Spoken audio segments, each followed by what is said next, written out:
Online class में एक बार फिर से आप सभी का हार्दिक स्वागत और अभिनंदन है। हम लोग मेयोसिस फर्स्ट के बारे में पढ़ रहे थे। 2 स्टेज की बात हमने कर चुके थे, लेप्टोटीन और जाइगोटीन। आज हम प्रोफेज फर्स्ट की 3rd सब स्टेज पेकाइटिन की बात करेंगे। यहाँ पैकिटीन या पेकाइटिन आप कह सकते हैं, पैकिटीन की हम यहाँ पर बात करेंगे। पेकाइटिन अवस्था क्या होती है? हमने पढ़ा कि जाइगोटीन अवस्था के दौरान जब 2 होमोलोगस क्रोमोसोम आपस में पेयरिंग करते हैं तो सिनेप्टोनीमल कॉम्प्लेक्स बनता है। सिनेप्टोनीमल कॉम्प्लेक्स क्या था? सिनेप्टोनीमल कॉम्प्लेक्स एक प्रोटीन स्ट्रक्चर था जो synaptonemal complex formed between the homologous chromosome. Homologous chromosome के बीच में उनको होल्ड करने वाली स्ट्रक्चर बना था प्रोटीन से, उसको हमने सिनेप्टोनीमल कॉम्प्लेक्स कहा था। सिनेप्टोनीमल कॉम्प्लेक्स का बनना क्रॉसिंग ओवर के लिए ज़रूरी है। प्रोफेज फर्स्ट की पेकाइटिन वो स्टेज हैं जहाँ पर क्रॉसिंग ओवर होगा। अर्धसूत्री विभाजन की सबसे महत्वपूर्ण स्टेज है ये, जहाँ पर जीनों का आदान प्रदान होगा और बनने वाली प्रोजनी में नए गुणों का समावेश होगा। इस स्टेज के दौरान हम ये पढ़ेंगे कि रिकॉम्बिनेंट कैसे बनते हैं, किस तरह से बनने वाली संतति में नए गुणों का समावेश होता है। जो होमोलोगस क्रोमोसोम जो पेयरिंग कर रहे थे, वहाँ पर जो सिनेप्टोनीमल कॉम्प्लेक्स बना रहे थे, उसमें एक मेल से था और एक फीमेल से था। 2 अलग अलग जगह से आए हुए क्रोमोसोम आपस में पेयरिंग करके सिनेप्टोनीमल कॉम्प्लेक्स बनाया, और जहाँ सिनेप्टोनीमल कॉम्प्लेक्स बना वहाँ पर काइज़्मा बनेगा और काइज़्मा बनने के बाद जीनों का आदान प्रदान होगा, जिसे जीन विनिमय या क्रॉसिंग ओवर कहा जाता है। पेकाइटिन अवस्था को पैकाइनीमा भी कहा जाता है, जिसका अर्थ है थिक थ्रेड, एक धागे जैसी संरचना, क्योंकि इस अवस्था के दौरान जो सिनेप्ट क्रोमोसोम हैं वो जिप लाइक स्ट्रक्चर में खुलेंगे। कैसे एक होमोलोगस स्ट्रक्चर हम लोग पढ़ेंगे, उसमें हम देखेंगे किस तरह से ये सिनेप्ट क्रोमोसोम ओपन होते हैं, सिनेप्टोनीमल कॉम्प्लेक्स कैसे ओपन होता है उसकी बात हम वहाँ पर करेंगे। पेकाइटिन अवस्था की क्या खास बात है, क्या विशेषता है पेकाइटिन अवस्था की? पेकाइटिन अवस्था के दौरान केंद्रिका आकार में बड़ा हो जाता है, न्यूक्लियोलस ऑर्गेनाइजेशन रीजन से जुड़ा हुआ दिखाई देता है। न्यूक्लियोलस ऑर्गेनाइजेशन रीजन वो क्षेत्र हैं या NOR वो रीजन है जहाँ से केंद्रिका की उत्पत्ति होती है, वो आकार में बड़ा होता है। प्रत्येक गुणसूत्र में दोनों समजात गुणसूत्र पास पास आ जाते हैं जो बाइवेलेंट बनाते हैं। ZDNA जो मैंने आप लोगों को पहले भी बात किया कि 0.3% DNA जो है उसका संश्लेषण होना इस अवस्था में बाकी रह जाता है। उस DNA का संश्लेषण जाइगोटीन अवस्था में पूरा होता है। जाइगोटीन अवस्था में बनने वाले इस DNA को ZDNA कहा जाता है। ध्यान रखिएगा, हम वहाँ DNA के जो प्रकार पढ़ते हैं A, B, Z DNA, वो DNA अलग है, यहाँ पर बनने वाला ये ZDNA अलग है। ये जाइगोटीन DNA है जिनका निर्माण मियोसिस की इस अवस्था में पूरा नहीं हो पाया है। बचा हुआ 0.3% DNA जिसका संश्लेषण जाइगोटीन अवस्था में होने के कारण इसको ZDNA या जाइगोटीन DNA कहते हैं। जाइगोटीन DNA जीन विनिमय के लिए अति आवश्यक हैं। समजात गुणसूत्रों के बीच में जीनों का आदान प्रदान होना का घटनाक्रम जीन विनिमय या क्रॉसिंग ओवर कहलाता है। जो होमोलोगस क्रोमोसोम हैं, जो समजात गुणसूत्र हैं, पेकाइटिन अवस्था में इन गुणसूत्रों के जीनों का आपस में आदान प्रदान होगा, जिसे क्रॉसिंग ओवर या जीन विनिमय कहा जाएगा। जेनसन जो फर्स्ट वैज्ञानिक थे जिन्होंने काइज़्मा फॉर्मेशन का रिलेशन क्रॉसिंग ओवर के साथ बताया था, जिसे काइज़्मा टाइप हाइपोथेसिस कहते हैं। मॉर्गन ने काइज़्मा का लिंक, जो काइज़्मा बनता है वो लिंकेज और रिकॉम्बिनेशन में भी पाया जाता है। रिकॉम्बिनेशन के लिए वो ज़रूरी है, ये बात मॉर्गन ने बताई थी। रिकॉम्बिनेशन भी प्रक्रिया है जिसके दौरान नए कॉम्बिनेशन बनते हैं, नए जीनों का समावेश होता है। ये कैसे पॉसिबल है? ये केवल जेनेटिक मटेरियल के एक्सचेंज होने से पॉसिबल होता है। और जेनेटिक मटेरियल किसके बीच में एक्सचेंज हो रहा है? होमोलोगस क्रोमोसोम के बीच में जेनेटिक मटेरियल का एक्सचेंज होता है। इसे ब्रेकेज और रीयूनियन थ्योरी कहा जाता है। इसका प्रतिपादन डॉलिंगटन द्वारा 1937 में किया गया था। लिंकेज, जहाँ रिकॉम्बिनेशन होगा वहाँ लिंकेज नहीं होगा, जहाँ लिंकेज होगा वहाँ रिकॉम्बिनेशन नहीं होगा। दोनों एक दूसरे के विपरीत हैं। मैंने आप लोगों को, जब हमने जीन के बारे में बात की थी, तब मैंने आप लोगों को बताया था कि वे जीन जो बहुत पास पास में स्थित होते हैं वे जीन लिंक जीन कहलाते हैं, और उन जीनों का एक पीढ़ी से दूसरी पीढ़ी में जाना लिंकेज कहलाता है, संलग्नता कहलाता है। वे जीन जो जितने अधिक पास में स्थित होंगे उन्हें एक पीढ़ी से दूसरी पीढ़ी में जाने की संभावना उतनी अधिक होगी। जैसे जैसे जीनों के बीच की दूरी बढ़ती है उनमें क्रॉसिंग ओवर होने की संभावना उतनी अधिक बढ़ जाती है।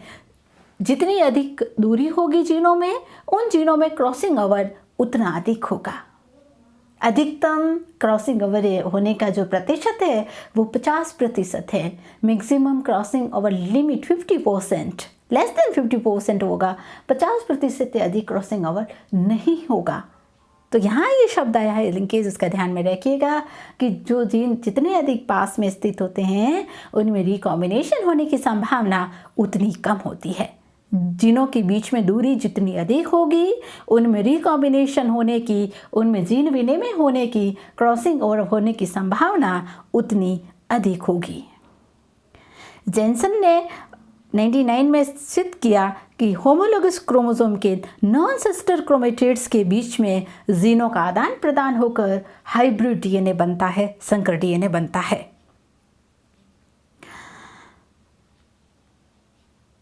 कैसे क्रॉसिंग ओवर होती है? ये होमोलोगस क्रोमोसोम, यहाँ में कुछ बातें, कुछ टर्म्स हम लोग समझ लेते हैं ताकि हम आगे हॉलीडे जंक्शन पढ़े तो कोई प्रॉब्लम ना हो।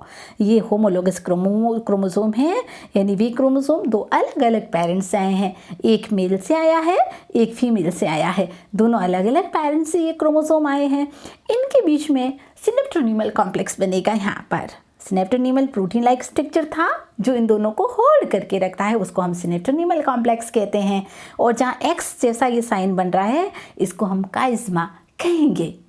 काइज़्मा बना हुआ रहेगा आफ्टर रिकॉम्बिनेशन। जब पूरी तरह से कंप्लीट होगा, जब क्रोमोसोम का सेपरेशन होगा, तब काइज़्मा खत्म होगा। सबसे लास्ट डाइकाइनेसिस स्टेज में डाइकाइनेसिस तक काइज़्मा बना हुआ रहेगा। जहाँ काइज़्मा बना है, जहाँ एक्स स्ट्रक्चर बना है, वहाँ पर जीनों का आदान प्रदान होगा। ये जो यहाँ पर आप देख रहे हैं, यहाँ जीनों का आदान प्रदान, एक्स स्ट्रक्चर बन रहा है ना, इनके बीच में जीनों का आदान प्रदान होगा। ये नॉन सिस्टर, ये होमोलोगस क्रोमोसोम है। यहाँ मैं आप लोगों को बता देती हूँ, ये होमोलोगस क्रोमोसोम है। ये दोनों वे होमोलोगस क्रोमोसोम किसे कहेंगे? वे क्रोमोसोम जो आकार में, संरचना में और जिनके जीन की खासकर संरचना समान होती है उनको हम होमोलोगस क्रोमोसोम कहते हैं। उनके एलील्स अलग हो सकते हैं लेकिन जीन उनके समान होंगे, उनको हम होमोलोगस क्रोमोसोम कहेंगे। ये नॉन सिस्टर क्रोमेटिड्स हैं। क्या है ये? Non sister chromatids. Non sister chromatids के बीच में जीनों का आदान प्रदान होगा। अगर हम सही ढंग से डेफिनेशन देना चाहें तो हम दे सकते हैं कि क्रॉसिंग ओवर क्या हो जाता है। तो आपने को डेफिनेशन इस तरह से देनी है, होमोलोगस क्रोमोसोम के नॉन सिस्टर क्रोमेटिड्स के बीच में जेनेटिक मटेरियल या जीनों के आदान प्रदान की घटना को क्रॉसिंग ओवर या जीन विनिमय कहते हैं। होमोलोगस क्रोमोसोम के नॉन सिस्टर क्रोमेटिड्स, एग्जाम में प्रश्न पूछा जाता है, crossing over take place between, तो crossing over take place between non sister chromatids of homologous chromosome. तो ये नॉन सिस्टर क्रोमेटिड्स हैं, ये दोनों सिस्टर क्रोमेटिड्स हैं, लेकिन चूंकि ये इस क्रोमोसोम की क्रोमेटिड्स हैं, ये इसकी क्रोमेटिड्स हैं, तो इसको हम क्या कहेंगे? Non sister chromatids. तो crossing over take place between non sister chromatids of homologous chromosome. तो यहाँ पर एक्स यहाँ पे बना है, यहाँ पर जेनेटिक मटेरियल का क्या होगा? आपस में एक्सचेंज। आप देखिए ब्लू के साथ रेड और रेड के साथ ब्लू जुड़ चुका है, तो नॉन रिकॉम्बिनेंट क्रोमेटिड्स यहाँ पर बना है। ये रिकॉम्बिनेंट क्रोमेटिड्स जिसको हम रिकॉम्बिनेशन या क्रॉसिंग ओवर कह रहे हैं। Molecular mechanism of crossing over एक मॉडल हम पढ़ रहे हैं। कई बार एग्जाम में बड़ा प्रश्न इससे लेकर, कई कॉम्पिटिटिव एग्जाम में इससे लेकर बड़ा प्रश्न कई बार पूछे जाते हैं। जॉन लिक्टन ने 1932 में हॉलिडे मॉडल प्रस्तुत किया है। इसके अनुसार हाइब्रिड डीएनए का निर्माण दो होमोलोगस क्रोमोसोम के नॉन सिस्टर क्रोमेटिड के बीच में जीनों के आदान प्रदान से होता है। कैसे होगा, एक हम लोग यहाँ पर डायग्राम देख लेते हैं, फिर मैं आप लोगों को एनिमेशन से इसको समझाऊंगी। ये दो क्रोमोसोम है जिसको हम होमोलोगस क्रोमोसोम कह रहे हैं।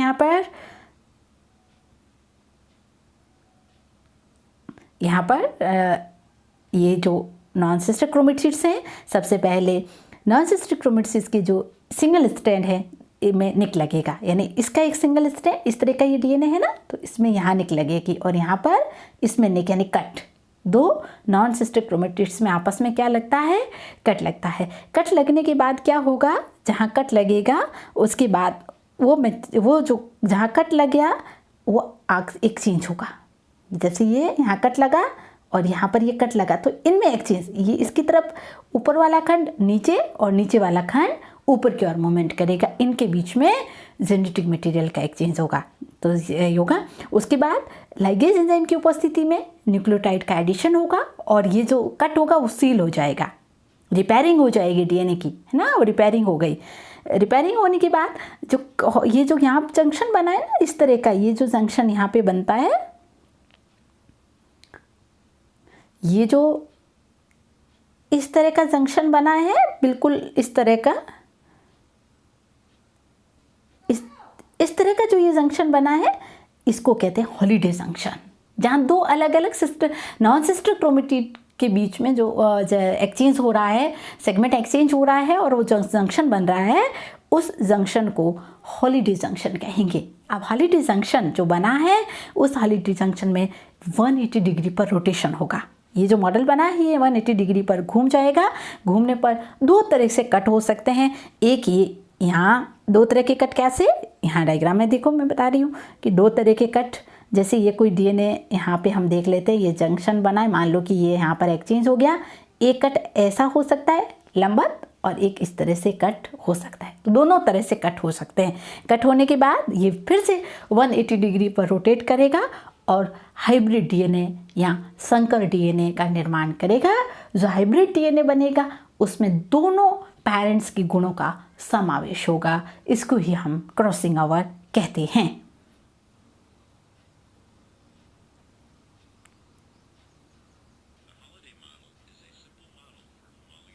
हम इस घटना को एनिमेशन से समझेंगे कि किस तरह से ये हो रहा है। हॉलिडे मॉडल देखिए। अब हॉलिडे मॉडल में जो जंक्शन बना है वो मटेरियल मूव कर रहा है। अब इसके बीच में क्या हो रहा है, रोटेशन हो रहा है। ये देखिए किस तरह से रोटेट हुआ, ये 180 डिग्री पर ये जीन जो है वो रोटेट हो गए हैं। तो यह होमोलोगस रिकॉम्बिनेशन में ये रोटेशन हुआ है। ऑब्जेक्टिव हम 1 बाय 1 इसके ऑब्जेक्टिव देखेंगे। सबसे पहले इन्वेजन होता है, फिर ब्रांच का माइग्रेशन, यानी कि जो जंक्शन बन जाता है वो ब्रांच यहाँ पर माइग्रेशन होती है। फिर हॉलिडे जंक्शन रिजोल्यूशन, यानी हॉलिडे जंक्शन जो है वो पिघल जाएगा, वो कट हो जाएगा और नए संकर डीएनए का निर्माण करेगा। देखिए किस तरह से ये अलग अलग दो होमोलोगस क्रोमोसोम, ये हम मान रहे हैं कि एक मदर से है और एक फादर से ये मॉडल आया हुआ है। एक फादर से क्रोमोसोम आया है और एक मदर से आया, तो ये दो अलग अलग और होमोलोगस क्यों है, क्योंकि सेम जीन के डिफरेंट एलील्स हैं, सेम जीन के डिफरेंट एलील्स हैं यहाँ पर, लेकिन जीन सेम है, इसलिए होमोलोगस क्रोमोसोम है। अब यहाँ पे हमने अलग अलग कलर से ये निक लगेगा। सबसे पहले सिंगल स्ट्रैंड डीएनए का, दोनों डुप्लेक्स डीएनए का सिंगल स्ट्रैंड यहाँ पे कट होगा। कट होने के बाद ये जो कॉम्प्लेक्स है वो मूवमेंट करेगा। ऊपर वाला स्ट्रैंड नीचे की तरफ, नीचे वाला ऊपर की तरफ मूवमेंट करता है। ये हॉलिडे जंक्शन बन गया है। अब जो हॉलिडे जंक्शन बना है वो दो डुप्लेक्स डीएनए के बीच में बना है ना, वो दो नॉन सिस्टर क्रोमेटिड्स के बीच में जो जंक्शन बना है उसको हम हॉलिडे जंक्शन कहेंगे। इस तरह से ये अलग अलग डीएनए, उनके बीच में जो कॉम्प्लेक्स बना है वो हॉलिडे जंक्शन कहलाता है। अब जो हॉलिडे जंक्शन बना है वो मूवमेंट करेगा, उसका मूवमेंट होगा, ताकि ये जो खंड है वो उसकी लंबाई बढ़ती जाए, ये स्लिंग नेक्स्ट स्लिंग होकर ये मूवमेंट आगे से आगे होती जाएगी। अब ये माइग्रेशन कर रहा है बेस पेयर, एक लंबा डीएनए जो है वो मूवमेंट हो रहा है, और एक जो ब्रांच माइग्रेशन जिसको हम कह रहे हैं वो होमोलोगस रिकॉम्बिनेशन, डीएनए के बीच में हॉलिडे जंक्शन है, वो माइग्रेशन कर रहा है, उसका मूवमेंट हो रहा है।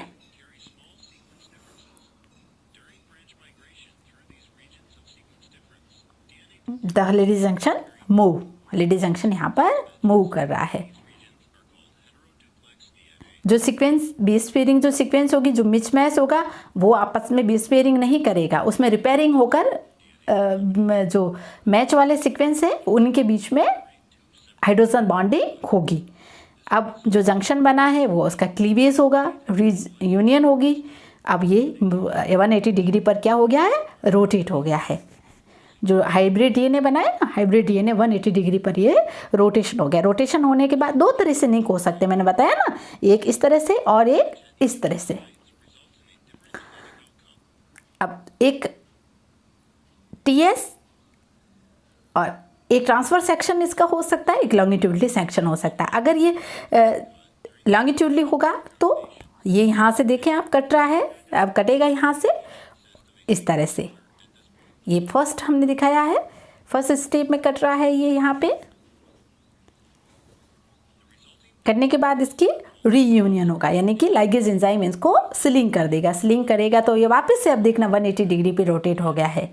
अब 180 डिग्री पे रोटेट हुआ और ये एक homologous hybrid DNA, duplex hybrid DNA का यहाँ पर निर्माण हो गया है, संकर डीएनए का निर्माण हो गया है, जिसमें दोनों तरह के जीनों का समावेश होता है।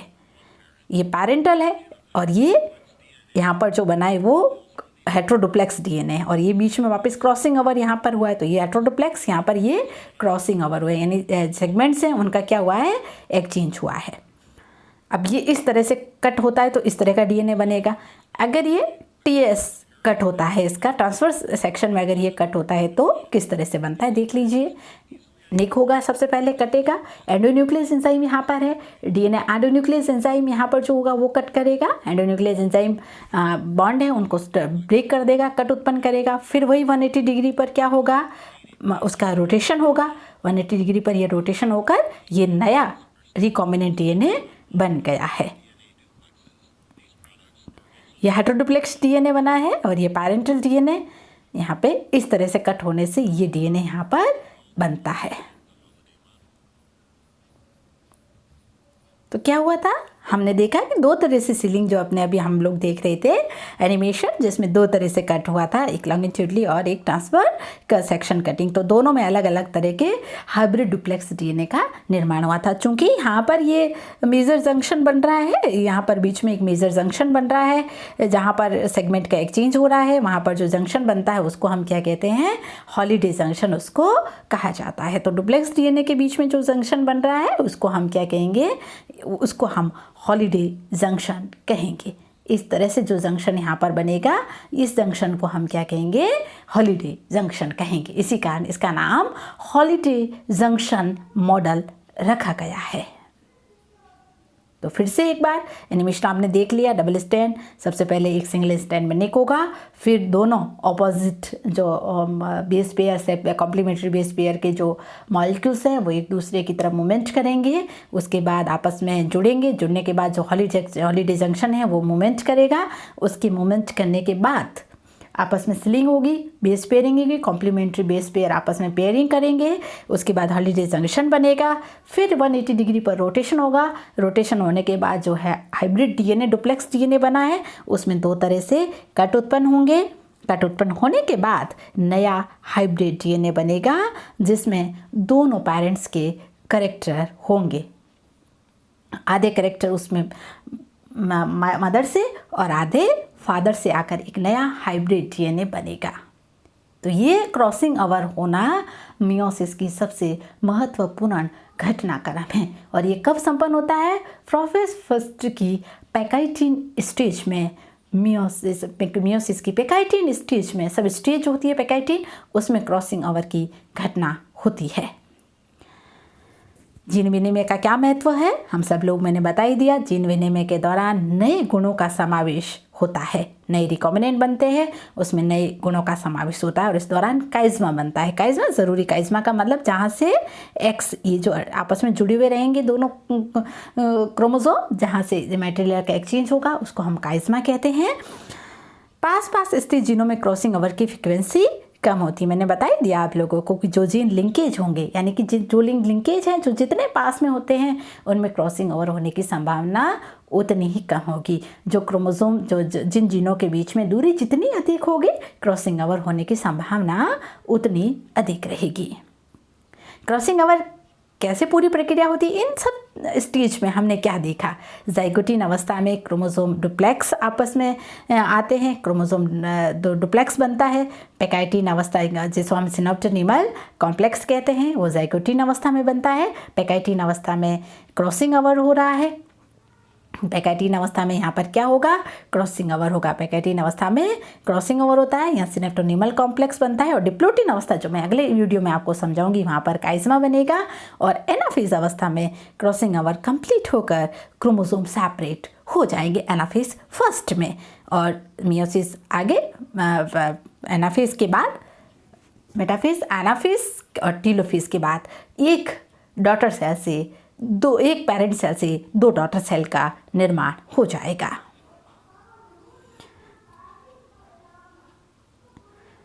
तो ये क्रॉसिंग ओवर यहाँ पर कंप्लीट हो रहा है। तो हमने आज पैकाइटिन स्टेज को देखा कि किस तरह से पैकाइटिन स्टेज में क्रॉसिंग ओवर का घटनाक्रम होता है। आप अच्छे से एनिमेशन को समझिए, कैसे रियूनियन हो रहा है, किस तरह से कट उत्पन्न होते हैं और कैसे एक होमोलोगस क्रोमोसोम में कट होकर एक हाइब्रिड डीएनए बनता है जिसमें नए गुणों का समावेश होता है। तो पैकाइटिन स्टेज की खास बात क्या है, हमने 3 स्टेज यहाँ पर बात की थी, लेप्टोटीन, ज़ाइगोटिन और पैकाइटिन। लेप्टोटीन में डीएनए में जो केंद्रक है वो आकार में बड़ा होगा, केंद्रिका भी वहाँ बड़ी हो जाती है, वहाँ क्रोमोसोम गुणसूत्र थोड़े स्पष्ट होने लगते हैं। ज़ाइगोटिन अवस्था में हमने बात की, वहाँ सिनेप्टोनिमल कॉम्प्लेक्स बनता है। पैकाइटिन अवस्था में हमने बात की कि सिनेप्टोनिमल कॉम्प्लेक्स बनने के बाद, चूँकि सिनेप्टोनिमल कॉम्प्लेक्स जो होता है वो क्रॉसिंग ओवर की एक तरह से तैयारी होती है। और जब सिनेप्टोनिमल कॉम्प्लेक्स कंप्लीट हो जाता है तो पैकाइटिन स्टेज में क्रॉसिंग ओवर का घटनाक्रम होता है। क्रॉसिंग ओवर क्या है, exchange of genetic material between non-sister chromatids of homologous chromosome। समजात गुणसूत्रों के नॉन सिस्टर क्रोमेटिड्स के बीच में जीनों का आदान प्रदान होना क्रॉसिंग ओवर कहलाता है। क्रॉसिंग ओवर की फ्रीक्वेंसी लिंकेज के दौरान बहुत कम होगी, यानी जो जीन लिंकेज में अवस्था में रहेंगे, जो जीन पास पास स्थित होंगे, उनमें क्रॉसिंग ओवर होने की संभावना उतनी कम होगी। जो जीन वे जीन जिनके मध्य दूरी जितनी अधिक होगी, उनमें क्रॉसिंग ओवर होने की संभावना उतनी अधिक होगी। तो जो संतति में नए कैरेक्टर आ रहे हैं, जो संतति में नए गुणों का समावेश हो रहा है, नए गुणों के समावेश के लिए क्रॉसिंग ओवर जिम्मेदार हैं। Thank you.